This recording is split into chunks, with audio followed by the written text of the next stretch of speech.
तो यार कैसे हो आप सब। मेरा नाम है हासिब। अगर आप जीरो से स्टार्ट कर रहे हो और निमसेट 2027 क्रैक करना चाहते हो तो मैं तुम्हें अगले 14 से 15 महीने का एग्जैक्ट रोड मैप दूंगा जो तुम्हें एनआईटीज तक पहुंचा देगा। और ये मेरी पहली वीडियो होने वाली है 2027 वाले बच्चों के लिए। तो मैं आपको इस वीडियो में एकदम बेसिक से सारी चीजें बताऊंगा। तो अगर आपने प्रिपरेशन अभी तक बिल्कुल भी स्टार्ट नहीं की है या आपको निमसेट एग्जाम के बारे में मालूम भी नहीं है तो ये वीडियो एकदम आपके लिए होने वाली है। और इस वीडियो के नीचे मैं आपको टाइम स्टैम्प भी दे दूंगा। तो अगर हो सकता है कुछ चीजें आपको पहले से मालूम हो तो इन चीजों को आप स्किप कर सकते हो और आगे बढ़ सकते हो। तो आप इस वीडियो को आखिरी तक जरूर देखना। हम इस वीडियो को स्टार्ट करते हैं। तो सबसे पहले बात करते हैं निमसेट एग्जाम क्या है। तो अगर आप एक ऐसे स्टूडेंट हो जिसका 12th के बाद ये टारगेट था कि वो एनआईटी या आईआईटी में जाकर पढ़ाई करे पर किसी कारणवश उस टाइम पर उसे एनआईटी या आईआईटी नहीं मिला था, तो अब ग्रेजुएशन के बाद वो एनआईटी से जाकर एमसीए कर सकता है। तो बेसिकली ये एक एंट्रेंस एग्जाम है उन बच्चों के लिए जो एनआईटी से एमसीए करना चाहते हैं। अब बात आती है भैया कौन कौन से बच्चे निमसेट एग्जाम दे सकते हैं, यानी कि निमसेट एग्जाम का एलिजिबिलिटी क्राइटेरिया क्या है। तो वैसे तो इस पर एक डेडिकेटेड वीडियो बन सकती है जहां पर मैं आपको एकदम डिटेल में बताऊंगा कि क्या एलिजिबिलिटी क्राइटेरिया है।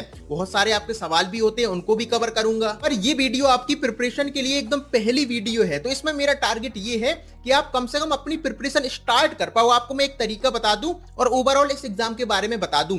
तो एकदम डिटेल में मैं आपके साथ एलिजिबिलिटी क्राइटेरिया यहां पर तो शेयर नहीं करूंगा, लेकिन अगर आपके कुछ भी डाउट्स हैं, कुछ भी क्वेश्चन है एलिजिबिलिटी क्राइटेरिया को लेकर तो आप कमेंट सेक्शन में जरूर लिखना। हम बहुत जल्द इस पर डेडिकेटेड वीडियो बनाएंगे तो वहां पर मैं आपके इन सवालों को भी कवर करूंगा। पर अगर ओवरऑल देखें तो जनरल वाले बच्चे के लिए एलिजिबिलिटी क्राइटेरिया एकदम सिंपल सा है। अगर आपके कॉलेज में परसेंटेज वाला सिस्टम है तो आपके 60% मार्क्स होना चाहिए, और अगर सीजीपीए वाला सिस्टम है तो 6.5 सीजीपीए होना चाहिए, और आपके ग्रेजुएशन के अंदर मिनिमम किसी एक सेमेस्टर में मैथमेटिक्स या स्टैटिस्टिक्स में से कोई एक सब्जेक्ट होना चाहिए। 12th में आपका मैथमेटिक्स है या नहीं उससे कोई भी फर्क यहाँ पर नहीं पड़ता। तो ओवरऑल ये आपका एलिजिबिलिटी क्राइटेरिया होता है। अब इसके बाद जो आपका निमसेट एग्जाम होता है इसमें टोटल 4 सब्जेक्ट्स के क्वेश्चंस पूछे जाते हैं। सबसे पहला मैथमेटिक्स, दूसरा रीजनिंग, तीसरा कंप्यूटर और चौथा इंग्लिश। लेकिन वेटेज यहाँ पर अलग अलग होता है सभी सब्जेक्ट्स का। टोटल 2 घंटे का आपका पेपर होता है जिसमें 3 टाइम स्लॉट्स होते हैं। पहला 70 मिनट का टाइम स्लॉट जहां पर 50 क्वेश्चंस पूछे जाएंगे मैथमेटिक्स के। इसके बाद अगला टाइम स्लॉट होता है 30 मिनट का जहां पर 40 क्वेश्चंस पूछे जाते हैं रीजनिंग के। इसके बाद आखिरी टाइम स्लॉट होता है 20 मिनट का जहां पर 20 क्वेश्चंस कंप्यूटर के और 10 क्वेश्चंस इंग्लिश के पूछे जाते हैं। और इन 1000 नंबर्स में से 600 नंबर की आपकी मैथमेटिक्स होती है, 240 नंबर की आपकी रीजनिंग होती है, 120 नंबर की कंप्यूटर और 40 नंबर की इंग्लिश। तो आपको समझ में आ गया होगा मैथमेटिक्स का एक क्वेश्चन राइट करने पर 12 नंबर मिलते हैं, और दूसरी तरफ रीजनिंग या कंप्यूटर का एक क्वेश्चन राइट करने पर 6 नंबर मिलते हैं, और इसके बाद इंग्लिश का एक क्वेश्चन राइट करने पर 4 नंबर मिलते हैं। इसके साथ साथ 1/4 की माइनस मार्किंग भी होती है। तो अगर आप मैथ का एक क्वेश्चन गलत करोगे तो आपके 3 नंबर काटे जाएंगे। आप कंप्यूटर या रीजनिंग का एक क्वेश्चन गलत करोगे तो आपके 1.5 मार्क्स काटे जाएंगे।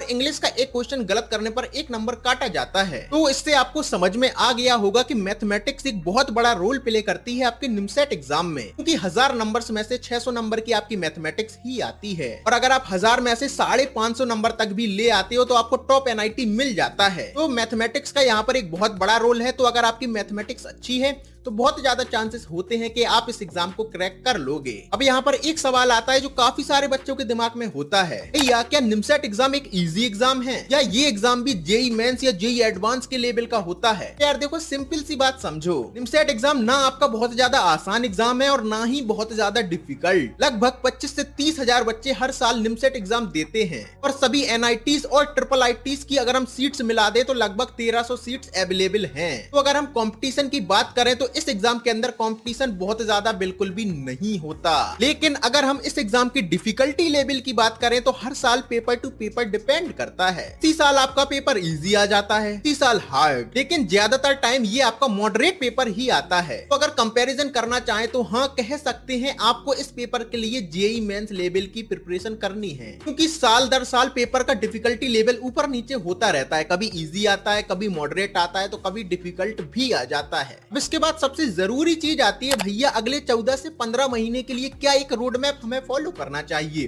क्या एक तरीका हमारी प्रिपरेशन का होना चाहिए। तो रोड मैप की तरफ हम बढ़ेंगे, लेकिन उसके पहले आपको डिस्क्रिप्शन में हमारा टेलीग्राम चैनल मिल जाएगा और व्हाट्सएप ग्रुप्स मिल जाएंगे, उनको आप ज्वाइन कर लेना। वो एकदम फ्री है, क्योंकि आपको वहां पर बहुत सारी चीजें मिल जाएंगी। हमारे टेलीग्राम चैनल के अंदर आपको सिलेबस पीडीएफ फॉर्म में मिल जाएगा, आपको प्लेलिस्ट मिल जाएंगी जहां से आप सिलेबस कवर कर सकते हो, आपको बुक्स पीडीएफ फॉर्मेट में मिल जाएंगी, आपको मेरे नोट्स मिल जाएंगे और बहुत सारी चीजें। कभी भी आपका नोटिफिकेशन आता है तो वो सारी चीजें आपको हमारे टेलीग्राम चैनल पर मिल जाती हैं, तो उसको ज्वाइन कर लेना।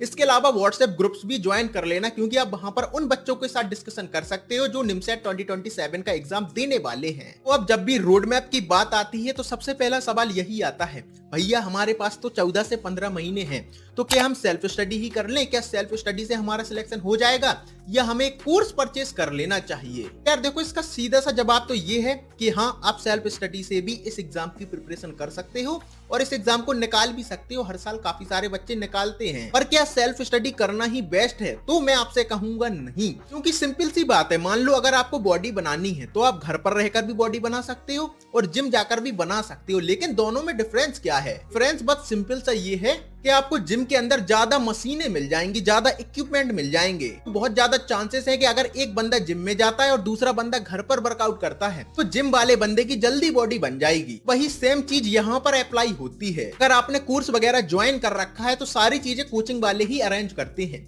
आपका केवल एक ही काम होता है, पढ़ना। आपको वीडियो लेक्चर्स चाहिए, रोज आपकी क्लास होंगी, आपको टेस्ट देना है, वीकली आपका टेस्ट होगा, आपको सीट से सॉल्व करनी है तो आपको डेली बेसिस पर सीट्स मिलेंगी, आपको गाइडेंस मिलेगी, तो सारी चीजें आपको मिलेंगी। आपका काम होगा केवल पढ़ना।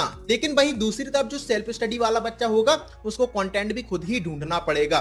उसको यूट्यूब से सारी वीडियोस देखनी पड़ेंगी, उनमें से डिसाइड करना पड़ेगा कौन सी वीडियो अच्छी है, कौन से टीचर का पढ़ाना उसे समझ में आ रहा है, तो उससे उसका काफी ज्यादा टाइम जाता है। तो आप दोनों ही तरीके से कर सकते हो। लेकिन मेरा आपको सजेशन रहेगा कि अगर आपका बजट अच्छा है तो आप कोर्स वगैरह परचेस कर लेना। 5-6 हजार के अंदर आपको कोर्स मिल जाते हैं, तो ये कोर्स परचेस कर लेना, आपके लिए सबसे ज्यादा बेस्ट वही रहेगा। और अगर आपको कोर्स या टेस्ट सीरीज को लेकर थोड़ी सी भी कंफ्यूजन हो तो उसके लिए आप मुझे मैसेज कर सकते हो। आपको मेरा व्हाट्सएप नंबर डिस्क्रिप्शन में मिल जाएगा, जहां पर मैं आपको बता दूंगा किस कोचिंग का कोर्स या टेस्ट सीरीज आपके लिए बेस्ट रहेगी। अब बात आती है भैया, हमें 14 से 15 महीने के अंदर किस तरीके से सिलेबस कवर करना है और कौन सी चीजें पहले करनी है। देखो, इसका सिंपल सा जवाब है कि इस एग्जाम के अंदर मैथमेटिक्स सबसे बड़ा रोल प्ले करता है। तो सीधी सी बात है, आपका ज्यादातर फोकस मैथमेटिक्स पर होना चाहिए। लेकिन आपको यह भी नहीं करना कि आप रीजनिंग छोड़ ही दो, क्योंकि आपके यहाँ पर टाइम स्लॉट होंगे। जब आप रीजनिंग करोगे तब आप मैथमेटिक्स की तरफ नहीं जा सकते हो। आपको 30 मिनट रीजनिंग ही करनी है, तो आपको रीजनिंग भी पढ़ना पड़ेगी। लेकिन आपका प्राइमरी फोकस मैथमेटिक्स होना चाहिए। अब यहाँ पर एक सवाल जो बच्चों के दिमाग में आता है, भैया हम स्टार्टिंग के दिनों में मैथमेटिक्स पढ़ लेते हैं, 3-4 महीने मैथमेटिक्स पढ़ लेते हैं, उसके बाद रीजनिंग पढ़ेंगे। तो ये चीज आपको बिल्कुल भी नहीं करनी है। आपको पैरेलली दोनों चीजें लेकर चलना है, क्योंकि अगर आप ऐसा करते हो, अभी मैथमेटिक्स पढ़ लो, 3 महीने बाद फिर आप रीजनिंग पढ़ो, फिर मैथमेटिक्स पढ़ने लगो, तो उसमें क्या होगा, जो आपने मैथमेटिक्स अभी पढ़ी है, जब आप रीजनिंग पढ़ोगे उसके बाद जब मैथमेटिक्स पर जाओगे तो आपको पता चलेगा कि मैथमेटिक्स तो मैं भूल चुका हूं, जो मैंने पहले पढ़ा था वो मैं भूल गया। तो इसलिए आपको दोनों चीजें एक साथ पढ़नी है। अब बात आती है भैया, हम दिन में कितने घंटे पढ़ें? हम सुबह पढ़ें या रात में पढ़ें? हम तो कॉलेज जाते हैं, हमारे पास बहुत ज्यादा टाइम नहीं होता, हमारे पास 2 से 3 घंटे ही होते हैं, तो हम कैसे पढ़ें? यार देखो, इसमें मेरा आपको सीधा जवाब ये रहेगा कि सबका जो रूटीन होता है वो अलग अलग होता है। कुछ बच्चे ऐसे होते हैं जो रात में पढ़ते हैं, कुछ बच्चे ऐसे होते हैं जो मॉर्निंग में ज्यादा बेहतर फोकस कर पाते हैं। तो ये चीज तो आप अपने अकॉर्डिंग देखिए कहां पर आपके लिए बेस्ट रहेगा, कहां पर आप कंफर्टेबल हो। आप रात में पढ़ सकते हो या सुबह पढ़ सकते हो। तो अगर आप अभी स्टार्ट कर रहे हो, जब आपके पास 14 से 15 महीने हैं, तो आप अभी स्टार्टिंग के 3-4 महीने 3 घंटे भी पढ़ोगे तब भी इनफ है। ये मिनिमम टाइम है, ऐसा नहीं कह रहा मैं कि आपको 3 ही महीने पढ़ना है, लेकिन आपके पास 14 से 15 महीने है, तो अभी आप 3 से 4 महीने 3 घंटे पढ़ो, तब भी काम हो जाएगा। और अभी आप जितना भी टाइम पढ़ाई को दे रहे हो उसमें से 60 से 70% आपको मैथमेटिक्स को देना है और बचा हुआ टाइम आपको रीजनिंग को देना है। अब आप बोलोगे भैया कंप्यूटर और इंग्लिश हम कब पढ़ें? आपने तो बोला कि 60 से 70% हम मैथमेटिक्स को टाइम दे दें, बचा हुआ टाइम रीजनिंग को दे दे, तो ये सारी चीजें कब करें? तो देखो, जैसा कि मैंने आपसे स्टार्टिंग में बोला था, ये हमारी पहली वीडियो है 2027 वाले बच्चों के लिए। तो इस वीडियो को बनाने का मेरा सिंपल सा मोटिव ये है कि आपकी प्रिपरेशन स्टार्ट हो जाए, आप पढ़ना स्टार्ट कर दो। तो इसलिए मैं आपसे बोल रहा हूं अभी उस पर आप जोर मत दो। अभी कुछ वीडियोस आगे आएंगी, जैसे जैसे वीडियोस आएंगी उसमें मैं आपको बताऊंगा आपको कैसे प्रिपरेशन करनी है। ये चैनल आपके साथ लास्ट तक रहेगा, तो आप इस चैनल को सब्सक्राइब करके रख लेना, जिससे आगे की वीडियोस भी आप मिस ना करो। और आगे आने वाली वीडियोस में मैं आपको बताऊंगा कैसे आपको कंप्यूटर पढ़ना है, कैसे इंग्लिश पढ़ना है और कब पढ़ना है। बात आएगी भैया हम कैसे पढ़ें, मैथमेटिक्स या रीजनिंग हम कैसे कवर करें। तो देखो इसका रूल सिंपल है। तो सबसे पहले आप वीडियो लेक्चर देखो और वीडियो लेक्चर देखते देखते आप नोट्स बनाते जाओ। इसके बाद जो आपने वीडियो लेक्चर देखे हैं उसमें जो कॉन्सेप्ट आपने समझे हैं उसके क्वेश्चन सॉल्व करो। और इसके बाद संडे को उस टॉपिक का टेस्ट दो। सेम आपको मैथमेटिक्स के लिए करना है और सेम रीजनिंग के लिए करना है। अगर आपने कोर्स ले रखा है तो उसके अंदर आपकी क्लासेस होंगी, वहां से आप क्लासेस देख लो। और अगर आपने कोर्स नहीं लिया है तो आपको हमारे टेलीग्राम चैनल के अंदर प्लेलिस्ट मिल जाएगी, जहां से आप सारा सिलेबस कवर कर सकते हो। बस अभी के लिए आपको ये सिंपल सा फॉर्मूला याद रखना है, वीडियो लेक्चर देखे, साथ में नोट्स बनाए, उसके बाद क्वेश्चन सॉल्व किए और संडे को टेस्ट दे दिया। बस इस तरीके से आपको अगले 3 से 4 महीने पढ़ना है। और बात आती है भैया हम कौन सी बुक से प्रैक्टिस करें, तो अभी के लिए आप Arihant MCA complete package book ले सकते हो और उससे प्रिपरेशन स्टार्ट कर सकते हो, उसके क्वेश्चन सॉल्व कर सकते हो। अभी कुछ दिनों बाद एक डेडिकेटेड वीडियो आएगी बुक्स के ऊपर, जहां पर मैं आपके साथ शेयर करूंगा कौन सी बुक आपके लिए बेस्ट रहेगी। अलग अलग बुक्स क्या हमें सॉल्व करना चाहिए, या एक बुक सॉल्व करना चाहिए, या हमें केवल कोचिंग के मटेरियल पर डिपेंड रहना चाहिए। तो ये अपने आप में काफी बड़ा टॉपिक हो जाता है। तो ये सारे जो आपके पॉइंट्स हैं, जो भी आपके क्वेश्चंस हैं, हम उस वीडियो में कवर करेंगे। तो अगर आपके बुक्स को लेकर कोई भी क्वेश्चंस हो तो आप कमेंट सेक्शन में पूछ सकते हो। उस वीडियो में मैं आपके सारे क्वेश्चंस कवर कर लूंगा। तो मुझे उम्मीद है इस वीडियो को देखने के बाद आपको आइडिया लग गया होगा इस एग्जाम के बारे में और कैसे आपको इस एग्जाम की प्रिपरेशन स्टार्ट करनी है। तो अगर आपको ये वीडियो इन्फॉर्मेटिव लगी है तो यार इस वीडियो को लाइक जरूर कर देना। और आपको नेक्स्ट वीडियो किस टॉपिक पर चाहिए वो भी कमेंट सेक्शन में बताना। और अभी भी अगर इस चैनल को सब्सक्राइब नहीं किया है तो कर लेना। पूरी आपकी एमसीए की जर्नी में ये चैनल आपकी मदद करने वाला है। हम आपसे मिलते हैं किसी और वीडियो में, जब तक के लिए आप अपना ख्याल रखना। बाय।